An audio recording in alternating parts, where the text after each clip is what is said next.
Masih bersama saya Adini, kembali kami sampaikan berita Padang hari ini.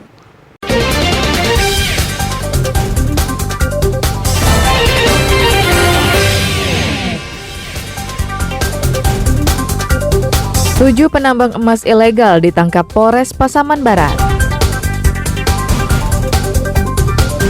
Tim SAR temukan jenazah Chandra 8 km dari lokasi pemburu ini dihanyutkan air bah. Kapal nelayan dengan 4 ABK mati mesin di perairan pesisir selatan.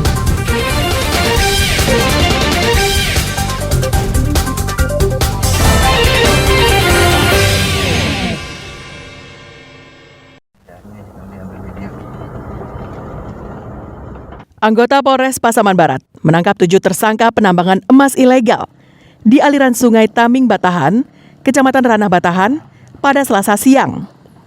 Polisi juga menyita 1 unit alat berat yang digunakan untuk menggali aliran sungai mencari emas.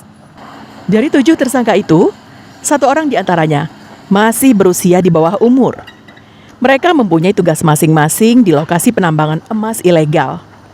Ada yang bertugas memisahkan emas dari tanah, membersihkan hingga mengumpulkan butiran emas yang terpisah atau disebut anak box. Ada juga yang bertugas sebagai koordinator lapangan dan juga sebagai pembantu umum. Sedangkan operator alat berat berhasil kabur ketika penyergapan dilakukan dan saat ini sedang dalam pencarian petugas. Selain alat berat, polisi juga menyita sebuah mobil, emas hasil penambangan, telepon genggam, dan alat bukti lainnya. Tersangka dan alat bukti dibawa ke Polres Pasaman Barat untuk proses lebih lanjut. Untuk operator alat berat pada saat tadi penangkapan berhasil melarikan diri, namun identitas sudah kita kantongi untuk kita lakukan pengejaran. Kita berhasil mengamankan barang bukti berupa 1 unit alat berat, 3 buah dulang, 3 lembar karpet, timbangan digital, kemudian pasir yang berisikan emas sekitar setengah gelas air mineral, kemudian HP 3 unit, dan beberapa perlengkapan yang ada di TKP. Polisi masih menyelidiki pemilik modal yang membiayai penambangan emas ilegal ini beroperasi. Safa Tululum melaporkan dari Pasaman Barat.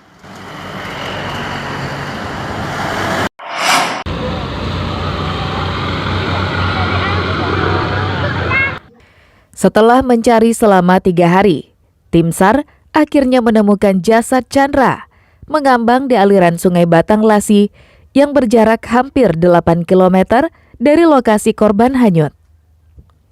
Informasi yang diperoleh dari lokasi, Sabtu pagi, korban dan temannya berburu rusa di daerah Jorong Kapalokoto, Nagari Padang Sibusua, sekitar 30 km dari Muaro Sijunjung.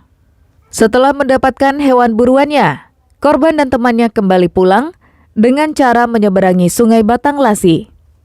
Saat menyeberang sungai itu, hewan buruan yang diperoleh diikatkan korban ke badannya agar tak hanyut. Namun malang, air bah datang saat korban tepat berada di tengah sungai. Diduga karena membawa beban yang berat, korban kehilangan keseimbangan dan dihanyutkan air. Teman korban yang berdiri di pinggir sungai tak bisa berbuat banyak karena kondisi arus sungai yang deras saat itu. Hilangnya Chandra dilaporkan ke warga setempat yang langsung mencarinya. Operasi yang dilakukan hingga Selasa petang belum membuahkan hasil.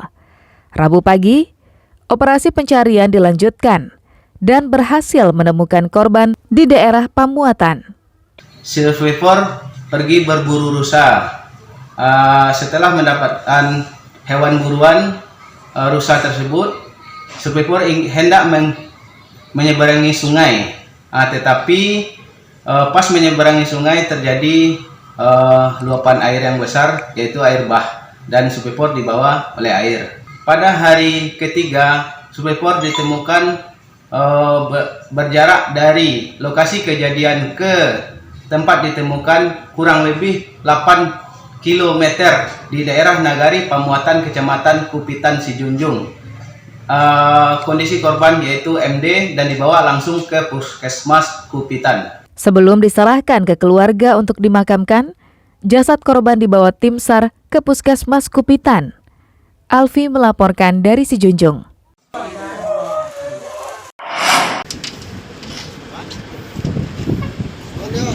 Kantor Badan SAR Nasional Padang memperoleh laporan kecelakaan kapal nelayan di tengah laut yang disebabkan mati mesin dan terombang-ambing karena diterjang gelombang besar. Petugas langsung mencarinya.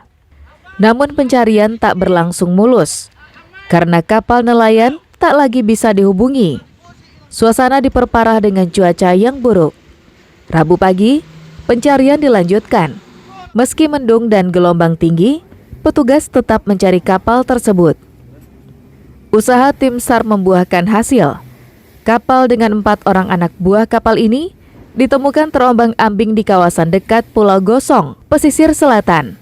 Keempat anak buah kapal tersebut dalam kondisi sehat, tapi petugas kewalahan mengevakuasi kapal yang mati mesin ini. Tim akhirnya meminta bantuan kapal Bagan untuk menariknya ke pantai Suranti, pesisir selatan.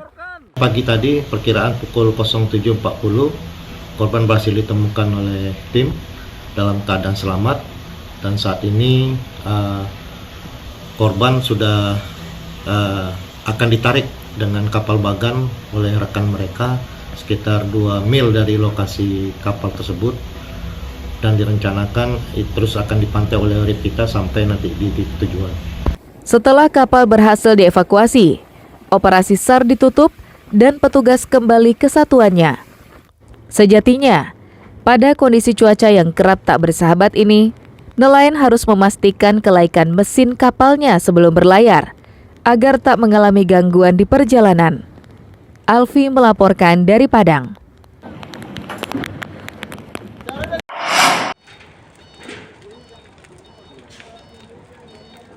Sebuah warung makan yang berlantai 2 dan menjual berbagai masakan seperti soto, lontong dan pecel lele di daerah Sukarami, Jorong Bukit Gompong, Kenagarian Koto Gadang Gugua, Rabu dini hari ludes terbakar.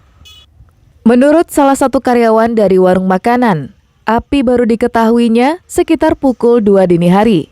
Saat kejadian itu, dia sedang tertidur lelap di lantai dasar, yang merupakan tempat istirahat dan tidur untuk para karyawan.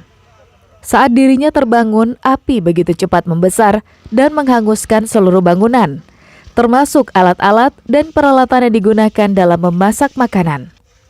Warga yang mengetahui kebakaran itu berupaya memadamkan api dengan peralatan seadanya. Pemadaman baru efektif setelah 2 mobil pemadam kebakaran datang ke lokasi. 2 jam kemudian, api bisa dipadamkan. Perkiraannya ada yang konslet, Pak.